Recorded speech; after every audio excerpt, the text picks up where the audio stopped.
And it got real fun for a long time, but it wasn't fun when you knocking on your mama door and she not letting you in. Late nights and you just beating on doors, she's not letting you in, or you sleeping in bathrooms and you just slowly lose yourself.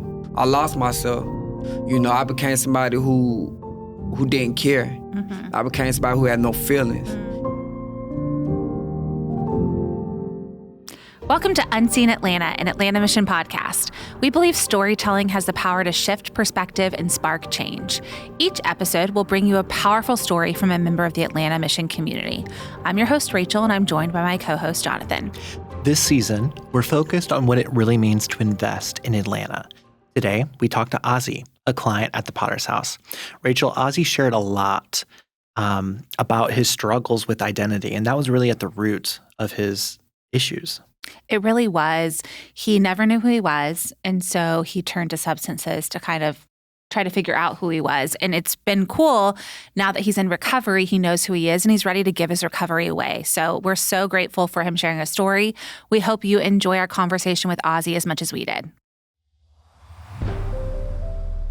We are so happy that you're here with us today. We are here with Ozzie. Hey, how you doing? With an I-E, not with a Y. Not a Y. We're excited to hear your story today, so thanks for being here. Tell me a little bit about your background. Where are you from? Where did you grow up? What was your childhood like? Well, my childhood was great. You know, I came from a two-parent home, loving parents. In Atlanta? No, Clayton County. Clayton County, okay. I grew up in Clayton County. I was born there at Paso, Texas, military base. Okay. My father was in the military. I grew up in Jonesboro. It was an okay neighborhood, you know, rough area, but the neighborhood was fine. You know, it wasn't too bad. I had a good childhood growing up. So did you have siblings? Yeah, I have a brother. A brother, okay. At that time, I had one brother. Now I have another brother. So what kind of led you to where you are today? Identity crisis. I never knew who I was. I was always trying to find myself. So I always hung with the bad kids, you know, just doing the things I had no business doing because I thought that's who I needed to be, wanted to be. I was always fighting within myself as far as trying to be the cool kid and wanting to be liked by everybody. So I kind of ventured off into the wrong direction and got stuck into it until it became who I was for a long time. Why do you think you were always trying to find your identity? I think I was afraid of who I was. As far as I just wanted to be that person everybody looked to. Like you wanted to fit in? Yeah, to fit in, you know, and that just really messed me up, just trying to fit in. But now, going through this part of my life, I love who I am. I embrace who I am. But I feel like I went through everything I went through to this point to be the man that I am today. It was like a building point to my life to build me up to this point. Yeah, and to discover who you are. Discover who I am, yes. So tell me, you know, when was the first time you partook in drugs or alcohol? About 7th grade, first time I smoked weed. I was a weed smoker, a little bit of alcohol, not too much, just weekend party, like house parties and stuff like that, but nothing too much. But I was like a real heavy weed smoker. I used to get in trouble for smoking weed. You know, but I still to do it though, you know. Yeah. And it was always something to fit in to something the to crowd. fit in. I always felt like I needed something to, I don't know, just have fun. I needed that to enhance myself, you know. Yeah. So what led you to really like deep into your addiction and homelessness? Well, one day I tried methamphetamine for the first time. I always experimented with things. I'll do it one time, see if I like it or whatnot. But I will experiment with it. I tried methamphetamine, and it took over my life. It really took over. It made me become homeless because it became my priority in my life. At first, it was very fun because I never experienced that lifestyle, you know. And it got real fun for a long time, but it wasn't fun when you knocking on your mama door and she not letting you in. Late nights and you just beating on doors, she's not letting you in, or you sleeping in bathrooms and you just slowly lose yourself. I lost myself. You know, I became somebody who didn't care. I became somebody who had no feelings. And if I did feel it, you just gonna know that I feel it. I remember I used to have like real bad anger issues. And then somebody made me mad, I'll stand in front of traffic. Not to get hit by a car, but make them come out their car to come fight me because I needed to put my hands on somebody. So it made me real crazy. Describe that moment you realized, whoa, I need help. This is a problem. Well, I always knew I needed help, but I always thought I could do it by myself. I always thought I was going to get out the streets type of thing, get it out the mud type thing, you know. I wanted that accolade of, oh, I did it. I ain't need nobody help. I did it, you know. But it didn't work like that. So I did 12 months in Henry County Jail. And then I had to do a couple more months at Fayetteville. And then I was out for 4 months and got locked right back up. So I sat in that jail bed and I said, man, God, I need help. Like, because they're going to send me to prison. So I was like, man, I can do the time. I'm used to doing time. Time wasn't nothing for me, but I was like, what am I going to do when I get out? It's going to be the same old thing, you know. Potter House called me the next day. My lawyer got the Potter House, called me the next day, and I've been loving it since. Wow. So how did you find the Potter's House? Did someone refer you to I was them, on matter of fact, I was trying to go to Atlanta Mission. Okay. And it's another one in Griffin. Okay. But my lawyer came with the Potter House, and I just went with the first thing that they sent You were just me. trying to get somewhere. I was trying to get somewhere. Was it your first time going through recovery? Yes. First time. What was it like when you walked through the doors? So I was happy because, you know, they give you clothes and things like that. I'm like, get all this stuff for me, you know. I had 2 little shoes on. There was I wore like an 8.5. There was like a size 6. Wow. You know, hair looking all crazy. They gave me soap. I was like, this is some good soap, you know. But I loved it. The first day I got there, I loved it. I knew it was going to change my life forever. Wow. Yes. So you walk through the doors and then you start the work. And how's it been? It's been good. I have ups and downs. Like we call it the wall, or first you go through the pink cloud moment, where as far as when you get there, you get you to sleep, get some food in, you feel like you could take on the world, but you haven't worked on nothing. You know, so here... You're just like physically feeling better. Yeah, you're just physically feeling better, and you think you can go back out, but the first time you go out, you're going to fall on your face because you haven't worked on in your heart and your mind. So I love doing the work, and it's a lot of ups and downs. A lot of times, I don't want to be there. You know, I'm like, because I'm a minister trainer right now. I'm in leadership. Okay. And my program's on hold for 6 more months. So a lot of times, being a servant leader, I get a lot of pushback and all these other things. But if I didn't do the work in those classes that they gave me, I would not last being a leader. What have been some of the specific things you've worked on that you feel like made a big difference? My anger. My counselor first thing I told my counselor, I got bad anger issues. Like, you're not angry, you're just sad. So they got this thing called the iceberg. Anger is just the tip of the iceberg. On the bottom is a lot of emotions that you're feeling, you know.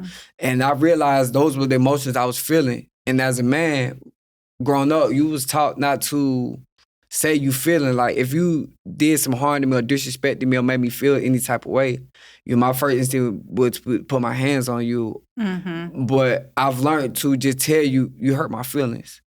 It's okay to tell another man, hey, man, you hurt my feelings, or, you know, just that underlying emotion. So they really helped me learn how to talk to people and deal with people without cursing them out, yelling. And a lot of times it's something we got going on internally, you know. So they taught me that, and they taught me to understand that somebody else is going through something. Just like you're going through something, somebody else is going through something. So they might be lashing out angry, but instead of reciprocating that anger back to them, try to figure out what's going on with them. You know, have empathy, compassion for another person instead of just matching their energy, because you never know what somebody else is going through. How has it been going through the 12 steps? I've used them as like a stepping stone. Every time I get over one, I can just elevate, keep going. I'm on step 9 right now. Step 4 was the hardest one for me. Step 4, which one was step 4? Step 4 is to making amends, to the people that we hurt. I'm not wording it right, but that's the basis of it. And we had to make an amends list of all the people we hurt, and just to show them that it's basically not saying I'm sorry. It was to show you that I'm taking responsibility of the things I've done to you. Yeah, it's more accountability. Yeah, accountability. Yeah. That was a tough one. because you realize a lot of the things you've done that you hurt people, really hurt people. I really hurt my family. It sounds like you've really uncovered this idea of identity. Is that something that you've been kind of working through with the program? Yeah, so they helped me discover myself, They put me in these leadership positions. I've been a dorm leader, task leader, servant leader. Now so now I'm a man. But these are all the things I always felt that was inside of me. Yeah. I always felt all this inside of me. I just always had these conflicting energies inside of me of wanting to do good, wanting to do bad. I was always straddling the fence. So they gave me the time to focus on myself to become the man that I'm becoming now. You needed someone to call it out in you. Yes, pull it out in you. People always used to say, "Man, you this, you that, you're great." I didn't see it in myself, but they had given me the time. Now I see it in myself. What has the community aspect been like for you? They talk a lot about it at the Potter's House when I talk to them about the brotherhood. I love the community, so I do the intakes. So I'm the first person you see when you get there. So a lot of times I do them the rundown of the program, and the biggest thing I teach them. What tell them is trust the process.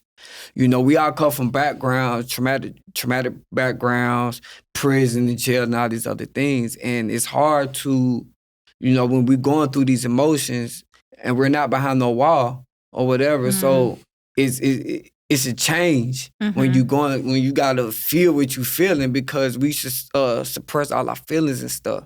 So with the community, you got time to see how your brother doing. You can see how he acting and doing things and be like, he's not right. Let me go talk to him. So community, I love the community. It's a big thing, because without it, I don't think I could have done the things I'm doing now. Because I love helping people, and I have people tell me I'm still here because of you, and that's helping me in my program to help other people. What does the future look like for you? My future. So I want to start my own brand. Okay, go on. It will be called Hope Glows. I'm back to being me as far as I like to dress good and look nice, fresh haircut. We can tell. Yes. You look great. Thank you. You look great. So before in my active addiction, I stopped caring. I started getting my own self haircuts, and I just started caring about my appearance. I remember my mother looked at me one time. I was like, "Man, you're not my son. You look." I don't want to curse, but she said, "You look like that." You know what I mean? But the future, I want to help other people. Homelessness, the youth. I just want to help other people. Like Hope Glows. The light inside of me is shining. It's glowing, and I want to help people come to the light. I want to show young brothers that you don't have to be a gangbanger. You don't have to sell drugs. It's cool to be a man of God. It's cool to be yourself. You don't have to be, this person running around that everybody needs to love and like, and these kids is running around with guns and pistols for no reason. And you wonder why your child is on the news, because your son listening to this music and think that's real life. And when you get to an area where you're not from there, you don't know nothing about the area, and you run around with a gun and you get killed, I seen tears on mothers' eyes from my best friends, and I have a lot of people that died around me. And I don't want to see, I'm tired of seeing no tears on the mother's eyes of our youth, and homeless people. I want to help them because I've been there. I've been in tent life. I've been on the side of the road with a sign. I've been in all that. So I didn't want to show them you can come out of that. This podcast is important for me because I want people from our community to see me doing what I'm doing, and I was out there for real. So if they can see me on the podcast doing great things, I'm leading my community, I can help them. Each one teach me, help them come out of that mud with everything they're going through, and they can come follow me. Well, they can come follow Jesus, but I'm following Jesus. So much of what you've shared about your experience is rooted in identity, right? I don't know who I am, and now that you've discovered who you are, something's been unlocked. It feels like, right? You can tell, yeah. You can feel it. The calling that you have for your community to lead people in a different way. There's another path. It's a way better path, I'm that sure life don't lead to nothing. Oh, and I'm sure it's inspiring, since you work in intake, that people get to see kind of the other side of, because they're walking in for the first time and they don't know what to expect, and they don't know what life can be like apart from their addiction, and then to get to see you and see what life can be like. Can you tell us a little bit about the role music plays in your life? I want to start. Well, right now, music is being on the back burner for me. I've been just focused on bettering myself. So I haven't been writing. But you write music. I do write music, but a lot of my old music were about selling drugs and doing drugs and robbing and shooting and all these other things. I do have what I call struggle music, But when I get to a point where I'm good mentally, I'm going to start back writing good music now. I just want to get my head in the space for music. But a lot of times when I was going through what I was going through, music and God was the only thing there for me. A lot of times if I have a book bag on, I have recording equipment and I will go record anywhere, in a abandoned bathroom, a phone, whatever, But at one point in time, music was a big distraction for me. You sort of mentioned this in passing, but I'm really curious about your faith. Yeah. What role has faith played in your life, and then your experience at the Potter's House? How has that changed your faith? Okay, well, my faith always been strong in God. I come from a God-fearing home on both sides of my family, my father's side and my mother's side. By always being a child of God, I just always, like my granddaddy said, he had a dream of me being a preacher, and all these other things. God always had his angels around me. Even when I was in darkness, even when I was doing the wrong thing, God had his hand on me. And when I got to the Potter House, when I had time to sit there and focus on the Bible and what God had in store for me, it just became stronger and stronger and stronger and stronger. I was on a spiritual journey. When I got incarcerated, I was a Muslim. So, but when I got to the Potter House, I accepted Jesus Christ as my Lord and Savior. So I'm not identifying myself as a Muslim, as a Christian. I believe in Jesus. I believe in my God. I'm just on the spiritual journey. I'm just not going to box myself in of course, with religion, We're all on a journey. Yeah, we're on a journey. Wow, it does. It sounds like God's hand has really been on your life. Yeah. And it's going to continue to be on your life. Well, we're so thankful that Ozzie came to share his story today. Thank you, Ozzie. Thank you. Thank you for this opportunity. No, Absolutely. yes. I think your story is going to help so many people. Yeah. And I love that you're a part of these men's journey as they first come to the Potter's House. So thank you so much for listening, and tune in next time.